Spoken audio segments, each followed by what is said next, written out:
Coucou tout le monde, ici Tata Nessia pour une vidéo Tata vous t'aime auteur un petit peu différente de d'habitude. Oui, puisqu'il va y avoir deux grands titres, c'est quoi une chronique, c'est quoi aussi une critique et comment la gérer. Comme ça je fais d'une carapace deux, puisque je vais refaire la vidéo comment chroniquer un ouvrage et comment aussi supporter ses retours sur nos écrits. Donc c'est parti, ne critiquez-moi pas ce générique.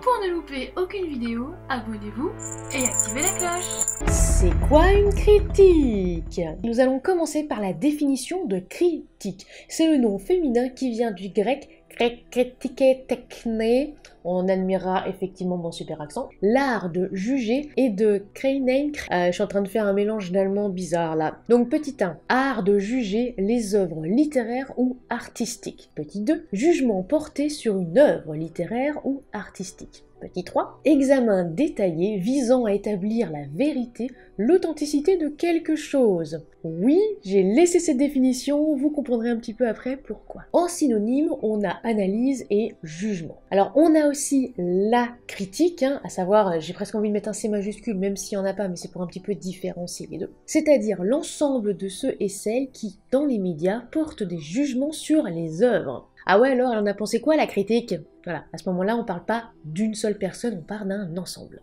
Donc, on a l'idée de jugement sur une œuvre, une histoire. Répétez après moi, une œuvre, une histoire. À aucun moment dans les définitions, je n'ai parlé d'une personne. Donc, on ne juge pas une personne. Et le mot œuvre revient souvent dans les définitions. Œuvre, œuvre, œuvre, œuvre. Donc chacun et chacune est libre de critiquer une œuvre. Vous, par exemple, vous allez juger, critiquer cette vidéo. Attention, cela ne fait pas de vous un chroniqueur ou une chroniqueuse. Eh oui, donc c'est pour ça que nous allons revenir au mot chronique, petit sous-titre. Donc j'en avais déjà parlé dans un format court et je le répète ici.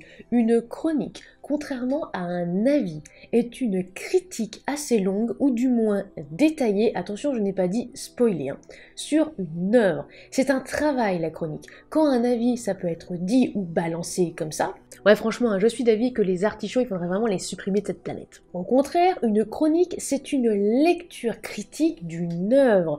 On va décortiquer, essayer de déterminer les thèmes abordés et pourquoi l'ouvrage aussi peut être ou non recommandé en fonction du public cible, etc.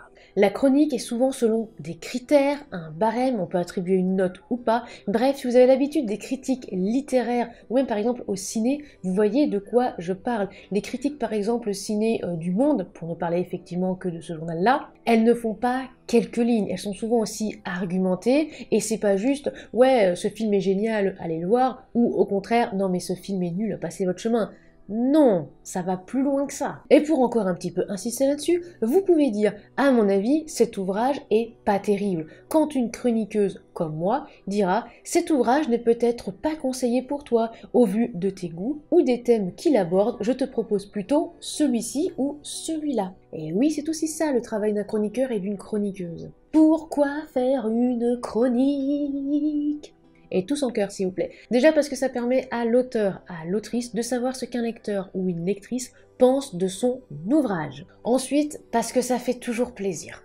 Je veux dire, quelqu'un qui lit, c'est super appréciable. Quelqu'un qui donne son avis, juste son avis, c'est déjà super gratifiant. Et quand en plus, c'est une chronique constructive, et j'entends évidemment, on revient pas sur ce sujet, constructive, ça va, on va pas parler justement des chroniques qui sont pas constructives, etc. Là, je ne parle que des chroniques qui sont constructives, alors là, oui, c'est encore mieux. Tout simplement parce que ça va vous permettre d'évoluer, et ça peut aussi vous donner des pistes de réflexion pour vos écrits futurs, ou même aussi au niveau de vos travaux, si vous êtes également chroniqueur et chroniqueuse. Bref, si vous êtes juste lecteur et lectrice, n'oubliez pas de toujours laisser au moins un avis sur vos lectures. On ne vous demande pas des chroniques super longues et détaillées, juste un avis de quelques lignes, un peu plus que ce livre est génial ou ce livre est pas terrible par exemple. Car n'oubliez pas qu'il y a plusieurs heures de travail derrière un ouvrage. C'est pas allez hop, j'écris ça en 1 heure et je l'ai publié. Non, l'écriture est aussi quand on met à disposition du public notre ouvrage, il y a un échange qui va se faire, entre guillemets,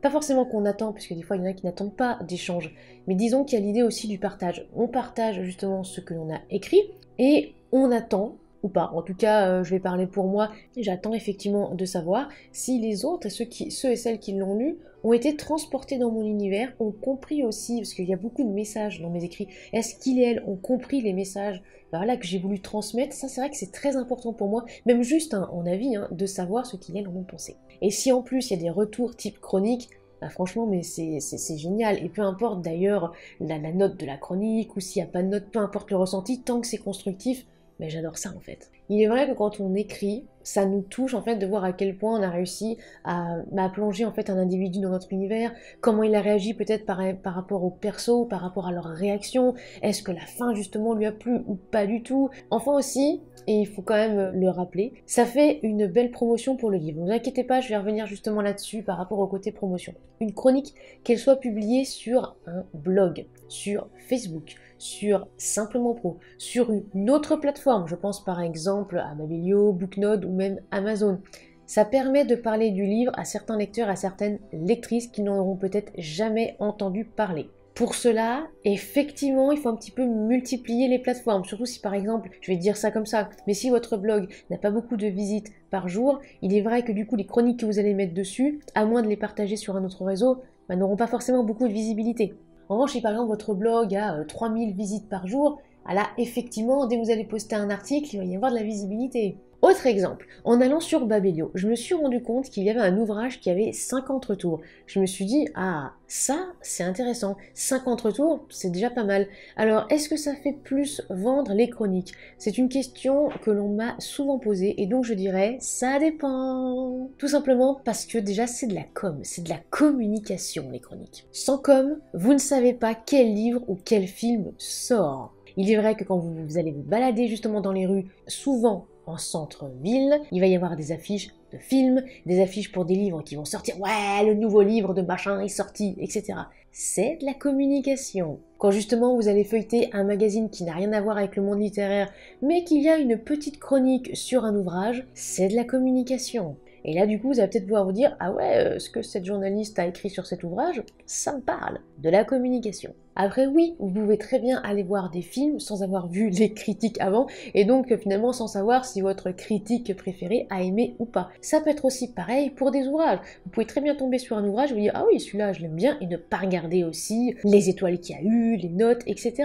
Tout à fait. Et puis n'oubliez pas aussi que si effectivement vous achetez en librairie, il n'y a pas les avis postés comme ça dessus. Ou pas, parce que j'ai déjà vu effectivement une librairie avec des petits cartons, avec, il n'y avait pas d'étoiles, mais il y avait en fait ce qu'ils en ont pensé. Je crois que c'était comme ça. Et il y avait des petits extraits en fait de retour. J'avais trouvé ça sympa. D'ailleurs, au passage, il y a beaucoup d'auteurs et d'autrices qui le font au niveau des salons. Et est-ce que ça fait vendre? Eh bien oui, puisque récemment au salon du coup de Livron-sur-Drôme, je me suis bien rendu compte que les personnes regardaient les chroniques, regardaient les critiques qu'il y avait eu sur les ouvrages et que ça leur permettait soit d'acheter ou ne pas acheter, de dire non mais finalement ça va peut-être pas forcément trop m'attirer. Ensuite, c'est pas parce qu'il y a une chronique qui a été postée que tout de suite vous allez avoir des ventes. Il faut relayer la chronique, surtout si par exemple, soit ça vient d'un blog qui n'a pas beaucoup de visibilité, soit tout simplement parce que vous n'êtes pas justement connu et que ah ouais, ma chroniqueuse préférée, elle a fait un article sur X, je connais pas X. Voilà, il faut effectivement un petit peu parler de soi, X. Ou jouer la carte du mystère. Bref, revenons justement au tardigrade. Pour ma part, je sais qu'à chaque fois, quand je relais une chronique sur un de mes ouvrages, il y a un pic de vente ou de visite sur mon site internet ou sur une de mes pages. Alors, pas beaucoup, c'est clair, ça se compte pas du tout en dizaines de ventes, mais par exemple, suite à la chronique de Son Red 26 sur Samhain, un Halloween qui ne manque pas de magie. Oui, je vous la partage un petit peu ici, donc c'est vraiment une nouvelle. Un jour après, j'ai eu 2 ventes sur Utip au niveau de cette nouvelle, alors que je n'en avais pas eu depuis 3 semaines ou 4 semaines même peut-être. Alors oui, c'est peut-être une totale coïncidence, mais bon, comme par hasard j'ai envie de dire, elle a sorti justement cette super chronique, et il y a 2 personnes qui ont acheté cette nouvelle le lendemain et je crois le surlendemain aussi. Pour un autre exemple, et après la super chronique également de Lise de Batty sur Je contrôle la situation. J'ai eu cette fois une seule vente, et en plus c'était une vente via Bookelist, donc c'était pas mal aussi parce que ça fait un peu plus sur Bookelist, et 25 visites directes sur mon site internet. Alors là sur le coup c'est vrai que j'ai fait ah oui, il y a un pic en fait parce que souvent j'ai seulement 2 ou 3 visites par jour, parfois j'en ai plus quand justement il y a eu une sortie ou juste avant d'aller au salon effectivement, il y avait eu pas mal de pics. critique, et là, pouf, 25. Donc voilà, encore une fois, est-ce que ça ne sert à rien? Je pense après que ça dépend peut-être ce que vous attendez de l'après-chronique. Pour ma part, j'attends plus des échanges, pas forcément des ventes. Alors quand j'ai des ventes, je suis super contente. Et puis quand j'ai des échanges ou quand j'ai des personnes qui viennent me dire «Ah oui, j'ai vu que machine et machin avaient fait une chronique sur ton ouvrage, ça m'intéresserait peut-être de l'acheter, où est-ce que je peux me le procurer, etc.» Là, je me dis effectivement que ça fonctionne. Après oui, parfois ça peut ne pas fonctionner. J'ai déjà eu de super chroniques, mais sur des blogs qui n'avaient pas forcément trop de visibilité, où là pour le coup, à part quelques likes et quelques abonnements sur Twitter, ça m'a pas apporté plus que ça. Mais au moins j'ai été lue par une super chroniqueuse. Comment faire une chronique? Oui, attention, là on rentre dans le vif du sujet, aiguisez bien vos griffes. Alors je vous présente la plupart des chroniques, effectivement, que je fais. Et je rappelle, puisque nous sommes en 2023 quand justement cette vidéo sort, à partir de cette année, les chroniques que j'appelle dites papier, puisque justement elles sont publiées sur Facebook, également sur Amazon, sur Babelio, sur Booknode et je les relais vers Twitter. Je peux aussi les relayer sur Instagram en fonction effectivement de vos demandes. C'est un service payant et ça coûte entre 40 et 60 € en fonction de la longueur de l'ouvrage. Évidemment, plus l'ouvrage est long, plus je vais mettre du temps à lire et à décortiquer tout ça.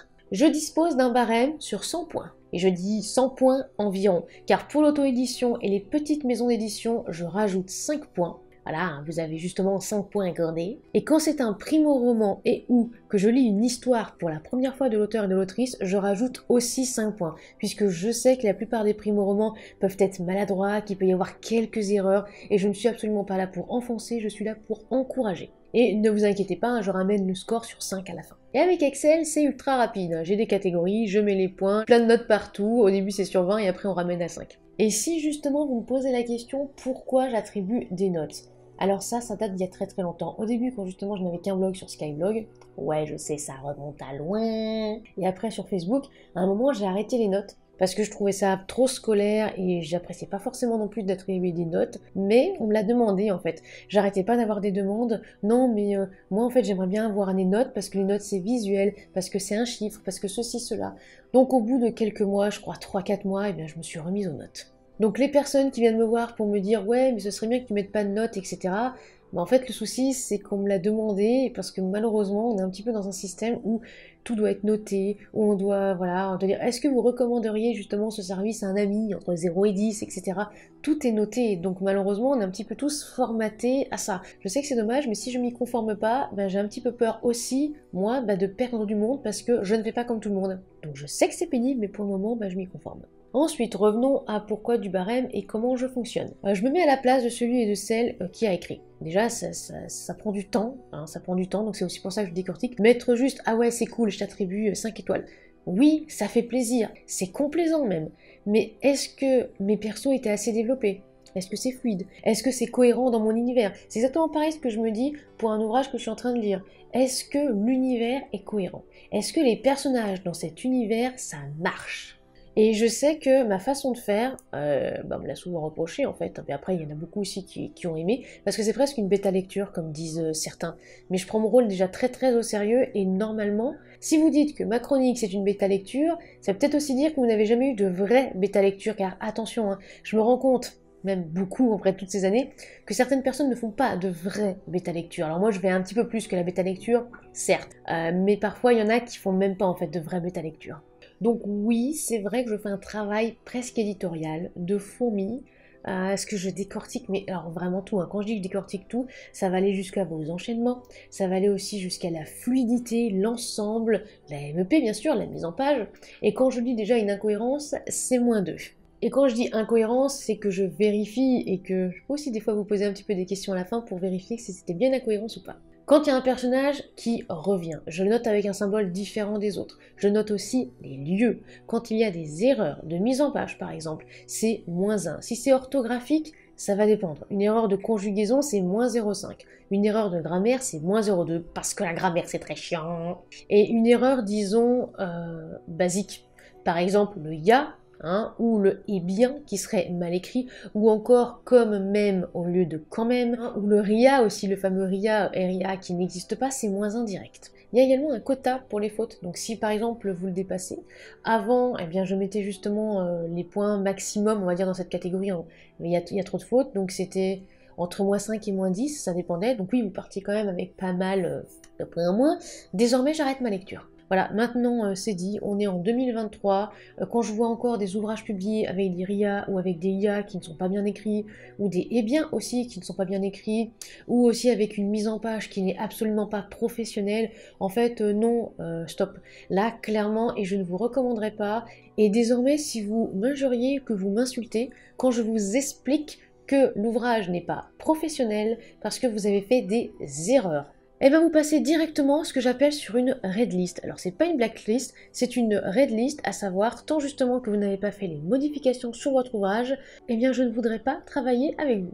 Voilà. Bon, en pratique, comment ça se passe? Alors avant, je recopiais sur une feuille par exemple que je photographiais.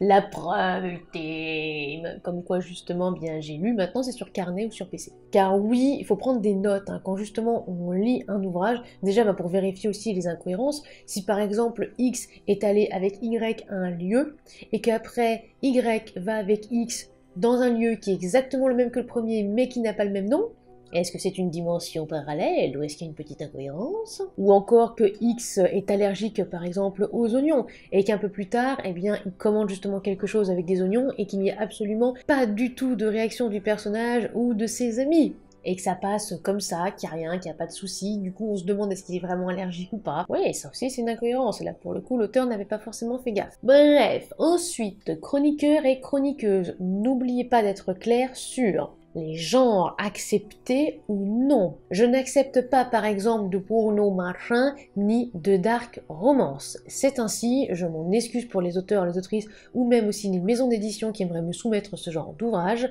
je ne lis pas cela. Donc je ne les chroniquerai pas.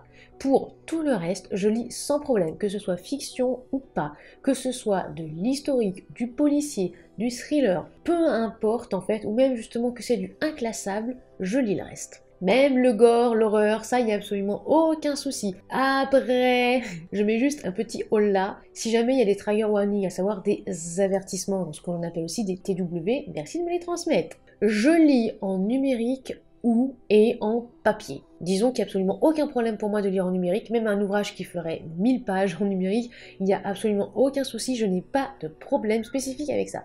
De toute manière, je porte déjà des lunettes, bon elles sont pas reflets, lumière bleue, machin, mais c'est la base. Et enfin, je sais qu'un ouvrage papier, ça coûte cher à l'auteur, à l'autrice ou même à la maison d'édition. Je suis parfaitement au courant de ça, donc ne vous embêtez pas, si vous n'avez pas envie de m'envoyer un livre papier, ne m'envoyez pas un livre papier, envoyez-le-moi en numérique. Puis, expliquez vos conditions. Si comme moi c'est payant, alors n'hésitez pas déjà à le signaler directement. Et de ne pas laisser justement l'auteur, l'autrice un petit peu sur des petits nuages là, et puis le jour même, ah oui mais au fait, toi peut-être que tu me payes. À dire aussi, si vous agissez avec un contrat, si par exemple vous faites des devis, comment justement il faudrait vous payer, combien de temps vous allez mettre, si vous avez un planning ou pas, est-ce que c'est n'importe qui à n'importe quel moment. Je rappelle, moi je fonctionne au planning, cela ne sert à rien de m'envoyer, il y en a encore beaucoup qui le font, hop, un ouvrage numérique comme ça dans les mails, et puis tu vas me le lire pour ce mois-ci s'il te plaît.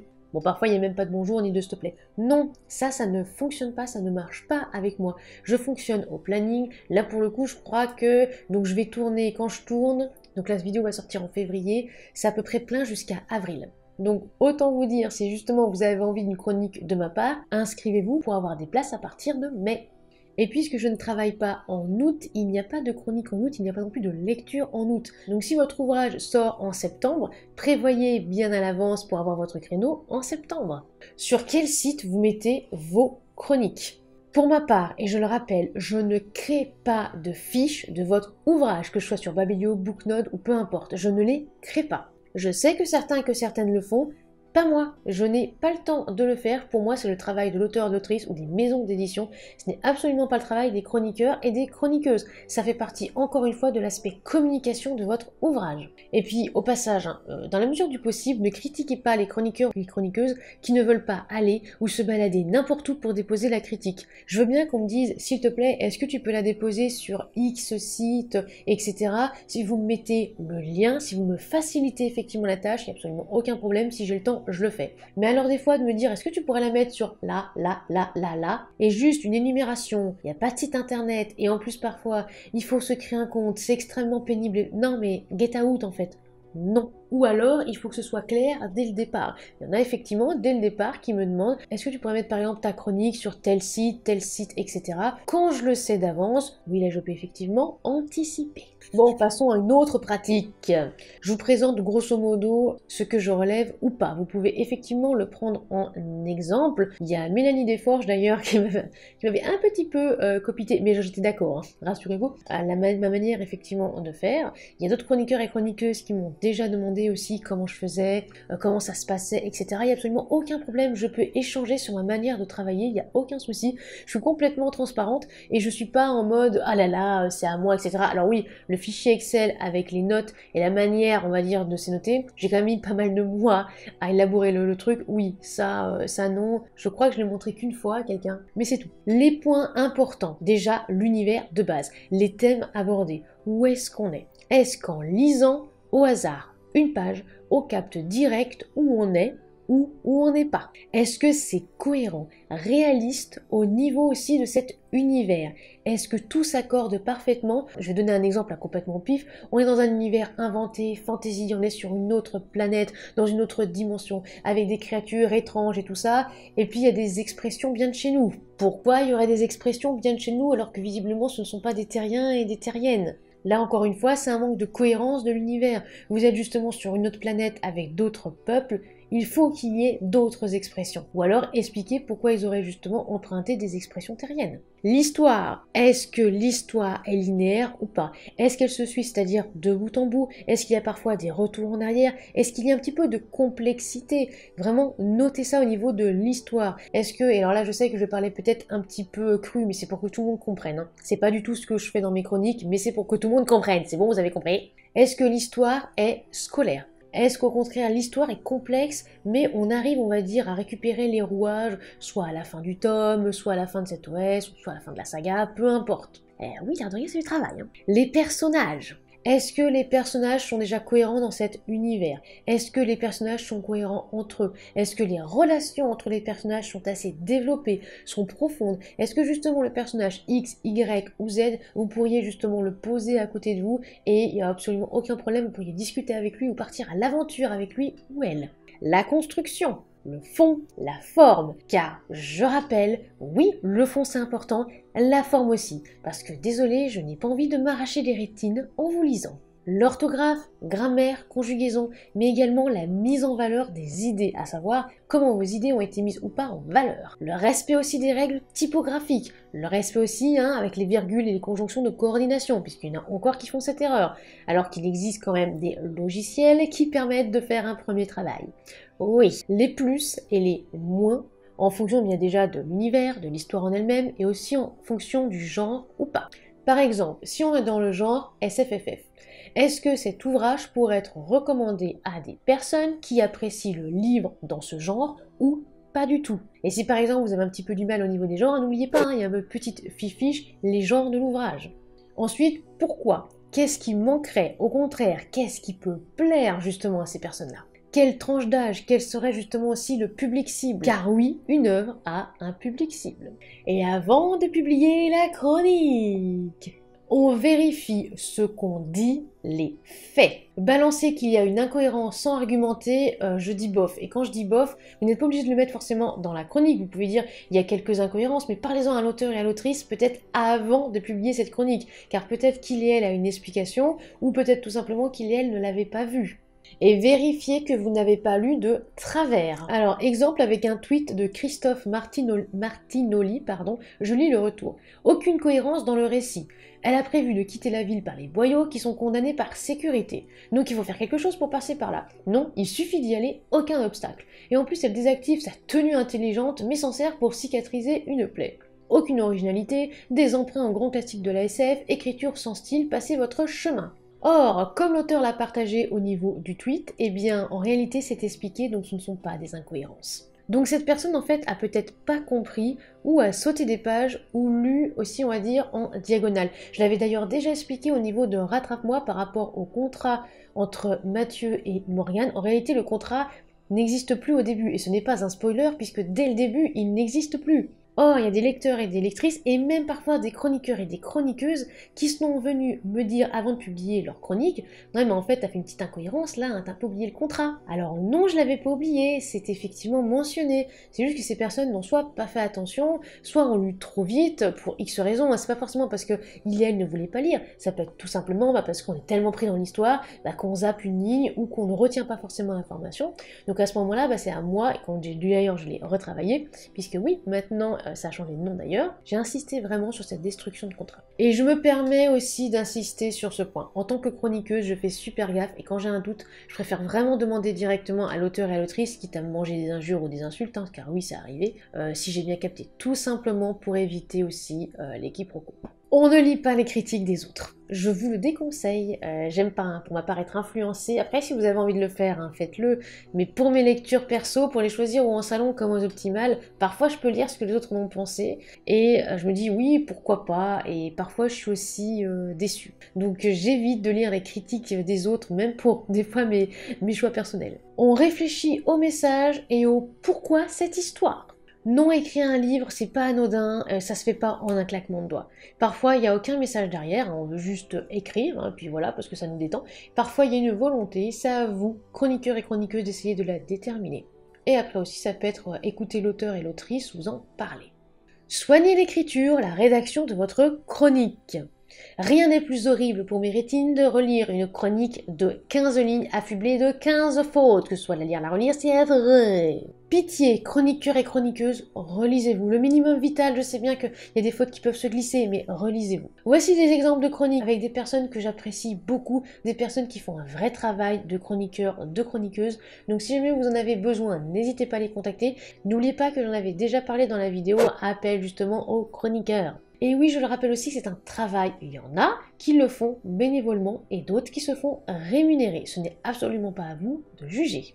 Ce qu'il faut faire: avoir lu le livre, si possible, 2 fois, ça évite effectivement les erreurs, si vous avez le temps. Avoir un papier, un crayon pour noter ce qu'il faut, ou avoir une page aussi de traitement de texte ouverte. Essayez de comprendre la démarche, l'objectif de pourquoi justement cet ouvrage ou cette histoire. Faire ressortir les points positifs et négatifs. Être le plus objectif et la plus objective possible. On sait très bien qu'il va y avoir un petit peu de subjectivité, mais essayez tout de même. Se relire, une dernière fois encore, se relire. Ce qu'il ne faut pas faire: ne pas avoir lu en diagonale, ou sauter des pages, justement car on peut passer à côté d'informations importantes. Critiquer l'auteur et l'autrice. À la base, la chronique, c'est vraiment critiquer l'œuvre. Après, oui, si l'auteur et l'autrice a, on va dire, des petites choses pas forcément très très cool, etc., ça va être à part, et c'est aussi un autre débat. Mais déjà de base, on vous demande de critiquer une œuvre. Si après, il y a d'autres choses un petit peu désobligeantes, et oui, il faudrait en parler.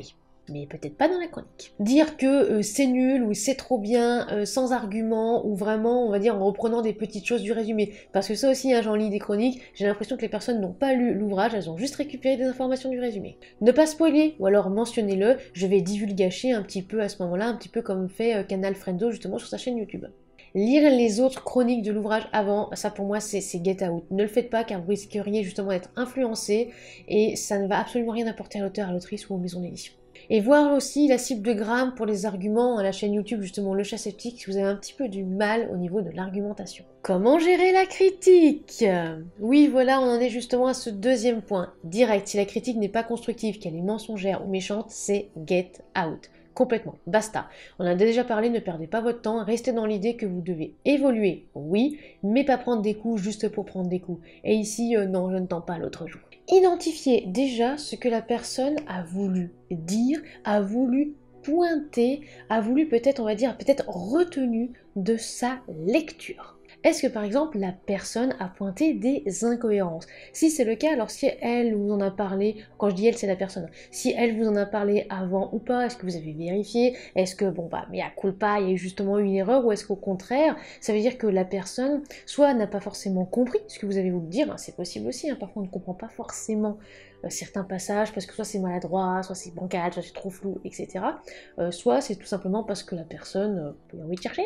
Si c'est vrai, si vous avez fait une incohérence, si vous ne l'avez pas vu, si vous avez fait une erreur, peu importe, hein, voilà, si vous êtes dans ce cas-là et que c'est un OS, à savoir un one-shoot, eh bien vous ferez mieux la prochaine fois. Ça sert à rien de vous flageller pendant 107 ans, il y a une incohérence, il y a une erreur, et ben voilà, c'est pas grave, il faut assumer. s'il y a des fautes d'orthographe, c'est-à-dire des erreurs d'orthographe, de grammaire, de conjugaison, et que vous avez vérifié effectivement, là il y a des soucis, ou si par exemple vous n'êtes vraiment pas très doué en orthographe, que vous avez fait confiance à un correcteur ou une correctrice et que malheureusement, eh bien, la personne vous apporte la preuve qu'il reste des erreurs, là, effectivement, c'est un peu plus problématique. Donc déjà, eh bien, corriger et puis eh bien changer de correcteur ou de correctrice si celui ou celle-là dit mais non, voyons, c'est pas des erreurs. Ou alors, de toute façon, c'est en auto-édition, donc c'est pas grave s'il y a des erreurs. Ne rigolez pas, c'est ce que B, j'ai fait exprès d'ailleurs de ne pas dire tout son nom, m'a dit quand justement je lui ai rappelé que dans La Magie du Destin, le tome 1 et 5 était pourtant corrigé et j'avais pourtant payé cher 2 correctrices. Alors ok, la première a peut-être pas forcément fait bien son travail, mais bon, la deuxième, ça m'avait quand même coûté presque un rein. Il y avait encore quelques erreurs, alors je dis pas qu'il y avait énormément d'erreurs, mais il y en avait quand même beaucoup plus que ce que j'avais espéré. Du coup, bah oui, le tir a été rectifié et je remercie d'ailleurs beaucoup Sophie Lim pour absolument toutes les astuces et tout ce qu'elle m'a donné. Poursuivons. Si c'est l'histoire est bien, mais quand X passe dans la forêt avec Y, c'est long. Alors ça, vous n'y pouvez rien. Dans le sens où d'autres vous diront peut-être que c'est trop rapide, que c'est pas assez développé. Ça peut être, on va dire, entre guillemets, une sensation aussi. Après, si 99% des gens vous disent que c'est trop long, qu'il aurait peut-être fallu couper, que ce chapitre-là, non franchement, c'est trop long, pourquoi il est là, ça ne sert à rien, ça n'apporte rien, ah là, d'accord, peut-être qu'il y aurait une réflexion, mais attention, quand je dis 99% des gens qui vous disent ça, si vous avez été lu que par 2 ou 3 personnes, ça ne compte pas. Là, je parle vraiment, on va dire, sur un échantillon, on va dire une base de 100 personnes. Là, d'accord, ça peut être intéressant de creuser. Mais si vous avez juste eu une dizaine de retours, pour moi, c'est pas très parlant une dizaine de retours en fait, il en faut vraiment beaucoup plus. Si c'est j'aime pas l'évolution de X au début, elle est ainsi, et puis là, il y a ça, etc. Ah, là, il faut peut-être un petit peu creuser. À vous de voir, personnellement, si X a bien eu, on va dire, une bonne évolution, si aussi Y peut-être a bien interagi avec X, et etc. Ça va être au niveau du développement de vos personnages. Il est vrai que je peux dire au niveau de mes chroniques, bah c'est un petit peu dommage parce que les personnages n'évoluent pas trop, ou il y en a peut-être un qu'on a un petit peu oublié en route, on a un petit peu oublié celui-ci ou celle-là. Souvent des personnages secondaires, mais ça peut aussi arriver que le protagoniste ou la protagoniste, on pense qu'il y a une évolution, mais en fait, soit elle est trop lente, donc on la mesure pas, surtout si c'est dans une saga, soit il n'y en a pas, là c'est un petit peu plus problématique. Et c'est encore pire quand par exemple il y a un personnage secondaire qui a une meilleure évolution et qui du coup passe devant le ou la protagoniste. Alors ça peut être recherché. Hein. Il y en a par exemple pour parodier, on va dire un petit peu l'effet de l'élu, de la prophétie, etc. font exprès de mettre justement un personnage secondaire après plus important et qui finalement sera le véritable héros ou la véritable héroïne. Mais sinon c'est qu'il y a un souci quelque part. Bref, prenez les phrases individuellement de chaque chronique. Vraiment, individuellement, vous les lisez, vous allez prendre du recul, vous allez aussi respirer. Car pour gérer justement une critique, quand entre guillemets on attaque, je dis bien entre guillemets, on attaque notre bébé, on attaque justement cet ouvrage, ça nous a pris des heures à l'écrire, des heures, des tonnes d'heures à relire, à réécrire, à corriger aussi tout ça, à mettre en page, je vous dis même pas le truc, aussi à payer des professionnels à côté, à assurer la com. Et là, il y a quelqu'un qui va justement nous critiquer. Oui, je sais, c'est compliqué à gérer. Je sais, je suis aussi passée par là. Mais c'est pas grave, on va attaquer chaque ligne de cette chronique, essayer de comprendre, et surtout, on n'attaque pas le chroniqueur ou la chroniqueuse. Rappelez-vous tout de même, encore une fois, si la critique est constructive. Bon, si la critique n'est pas constructive, à ce moment-là, je peux peut-être vous prêter une pelle. Mais si la critique est constructive, mettez-vous aussi à la place de la personne qui a rédigé la chronique. Est-ce que vous croyez, est-ce que vraiment vous pensez que c'est facile, pour moi, prenons mon exemple, d'écrire une chronique et d'essayer vraiment d'être la plus neutre possible parce que y a peut-être beaucoup d'incohérences, il y a peut-être beaucoup d'erreurs et l'auteur ou l'autrice n'en a rien à faire. J'ai déjà eu effectivement ça. Il faut quand même que je publie la chronique, mais je me dis c'est un petit peu aussi mentir au niveau du lectorat parce que les personnes vont pas forcément se rendre compte, donc je suis bien obligée de parler des erreurs. Et qu'après il y a la personne qui va nous tomber dessus, ouais mais franchement t'as parlé des erreurs dans la chronique, c'est bon, on a dit qu'on s'en foutait. Non, on ne peut pas s'en foutre.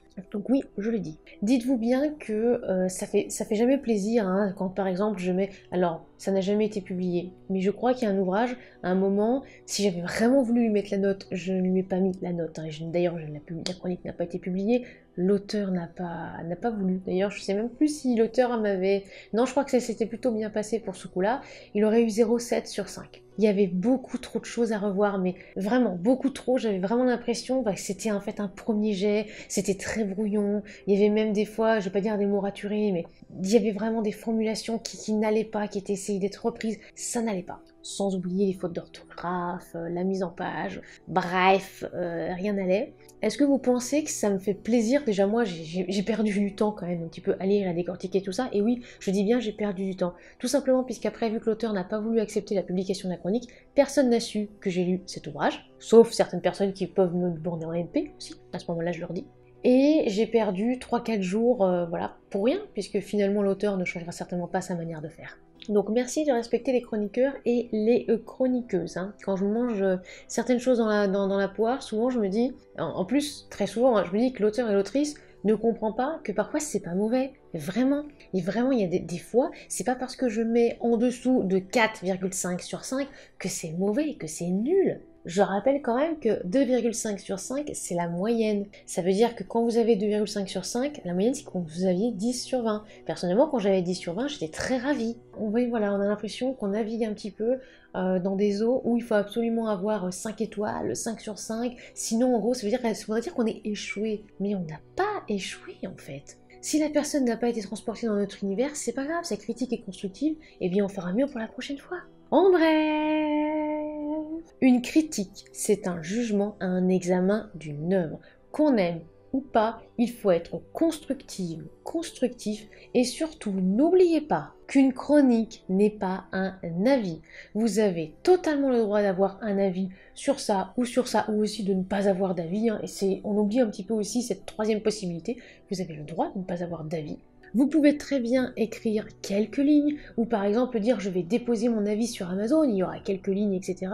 Oui, en plus ça va vous prendre du temps aussi, mais ce ne sera pas une chronique. Donc attention aux mots que vous employez, surtout au niveau des auteurs et des autrices qui, eux et elles, attendent souvent des chroniques. Juste parfois un retour, c'est super gratifiant, mais quand on attend une chronique, on veut une chronique. Une chronique détaillée qui demande du temps, de l'investissement. Après, tout est défendable et légitime, bien sûr. C'est pas parce que vous passez par exemple votre journée à écrire des avis que vous êtes moins légitime qu'une personne qui va écrire une chronique. On parle juste de termes. Comment réagir face à une chronique, face à une critique?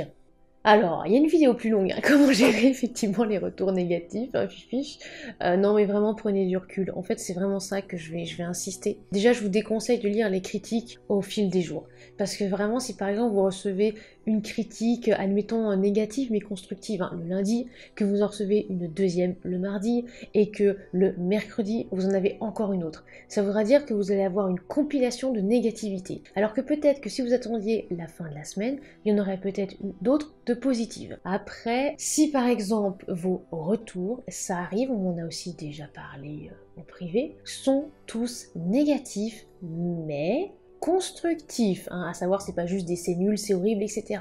À ce moment-là, remettez-vous en question.